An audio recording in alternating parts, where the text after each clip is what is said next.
Chapter 14. Thorn stepped into the hall of the club behind Damon and pulled him aside. "I have to do something important tonight, and I need you to cover for me. I should be back by tomorrow evening. You should hear from me before then," Thorn said to Damon. "What about the girls?" Damon questioned. Thorn gazed around, and two blonde girls in tight short dresses waved at him. He smiled and waved back. "You know, if I had another choice, I wouldn't do this." "What are you doing?" Thorn looked away and to the girls and smiled. He knew not to answer any of Damon's prying questions. He would go back and inform their father Lysel, and Tracker didn't want Damon to know. "Who is it you're meeting, Tracker?" Damon asked because he wanted to be a part of it. After their run-in and the fight with the Lion Shifter's sons, Damon's blood ran hot like Thorn's. The taste of a kill only fed their instincts. Instincts their mother tried to prevent. She tried to raise them like humans, but it didn't take with the three of them. She hoped it would take with the others off in college. No. Of course not. Tracker is probably in Mexico by now. Thorn threw that lie at Damon. He didn't like lying to Damon, but the alpha of his group of yearlings, Tracker, said it was okay. "Then who is it? A new girl you met?" Thorn shook his head yes. Of course it was a lie, but Damon would believe a lie if it had a girl wrapped up in it. He knew Thorn was soft behind women, human or were females too. Thorn had no preferences, unlike Hunter and Tracker. All Thorn saw and all he smelled was the scent of a female, and that drove him wild with lust. When Thorn was just a pup, he would take his mother's jewelry to give to them. He saw his father and uncles give Adrian rings, and how they showered her with beautiful things, and how his mother reacted.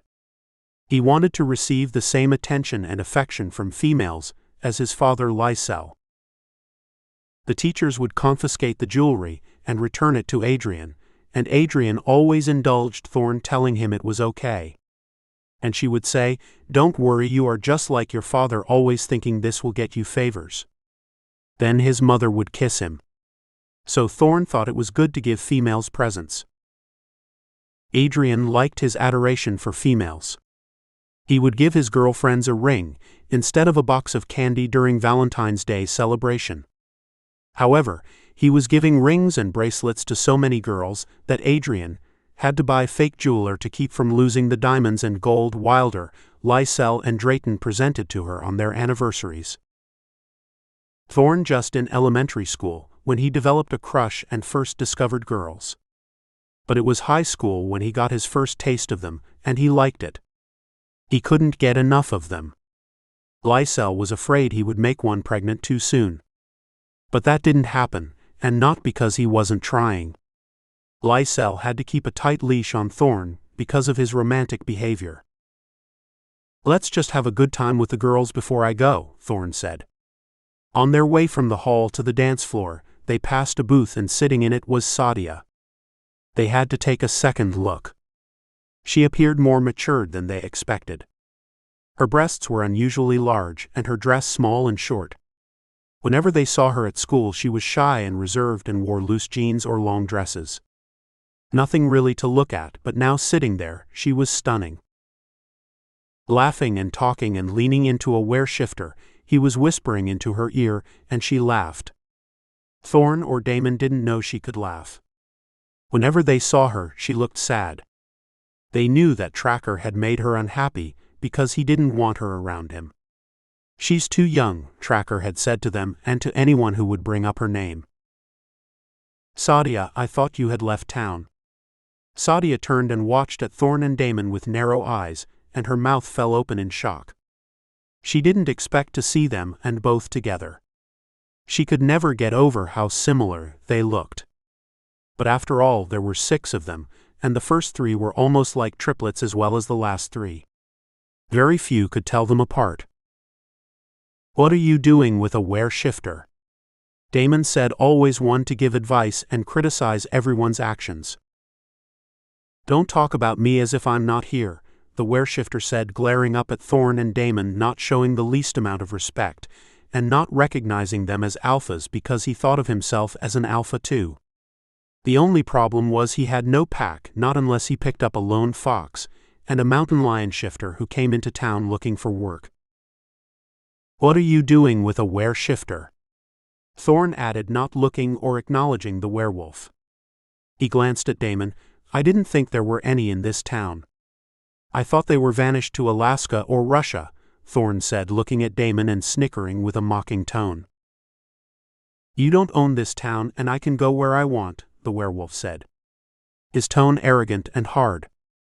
His body language signaling a toughness. A scar across his chest which was displayed proudly by his half-button shirt. He sat up and casually draped his arm on the back of the booth, and he lay his hand on Sadia's shoulder, pulling her to him. She looked uncomfortable, her shoulders making her look like she was hunching them. The werewolf trying his best to let Thorn and Damon know that he had laid claim on Sadia for the night, and not to interfere. "As a matter of record, we do own this town," Thorn said with a raised smile showing his perfect long incisors. "This is Samsaville, and we are the Samsas, and Sadia is engaged to our brother Tracker." Thorn snapped his head down and glared at the werewolf with his glowing blue eyes into a pair of unsettling dark eyes. Thorn's eyes followed the werewolf's movement. Since the fight and killing of the lion shifter's sons, he was ready for his next conquest to demonstrate his position in the pack. "I'm no longer engaged to Tracker," Sadia blurted, her voice unsure and breaking on every word. "I wouldn't marry him if he was the last werewolf or man left on this earth." "Spoken like a war-female who is still in love with our brother," Damon said, with only his eyes smiling at Sadia. "If you have finished, then leave me and Sadia," the werewolf said, dropping his hands to his side. "She doesn't want to be bothered with you two or that loathsome brother of yours." Thorn shot him a low growl. When Thorns revealed his sharp teeth, Sadia leaned away and Damon stepped to Sadia's right. Thorn had a temper. He was as much a lover as he was a fighter.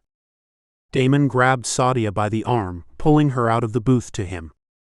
He needed to get her out of the way. When two werewolves fight, someone will get hurt. Their fight is usually bloody and can involve everything around them. Furniture can get broken and people. And one of the werewolves will die. The owner, who is a local shifter but no one knows what or who he is, but the shifters in Samsaville suspect him of being a bear shifter, stepped over to the booth. He stood 6'4" with dry brown hair, a hard face with a mean expression. He wasn't known to smile ever. His shoulders wide with a barrel chest, and arms like sledgehammers and legs equally as wide and strong. "You two will have to take this outside, and you," the bear shifted pointed to the were-shifter sitting in the booth. "This is not your town, you are a guest here, and before you fight over Tracker's fiancée, I think you should think about it first. If I were you, I wouldn't fight over any female unless I knew she was mine." He smiled and walked away. "Listen to him," Thorn said. "He makes good sense. You can't win this. Even if you beat me and kill me, which I doubt, you know it's to the death, then you will have to take on my brother." Damon looked at him and shot him a small smile. "And if by some miracle you get past him, then there are more brothers, and my father Lysel, then the uncles. Do you want to take a chance on this, or do you want to call it a night?" There was no hesitation on the part of the werewolf. He blurted out, "I'll call it a night." And he grumbled as he edged out of the booth, throwing a shrug of his shoulders. He had heard of Lysel, and he realized whatever he did he was dead, and tonight he didn't want to die. With his eyes lowered, he passed Thorn as he exited the booth, and then he passed Damon holding on to Sadia's wrist. "Why did you barge into my life like that?" Sadia shouted. "Now no one is going to date me." "You're too young to be here anyway. I'm taking you back home and let Robert and Mina talk to you," Thorn said.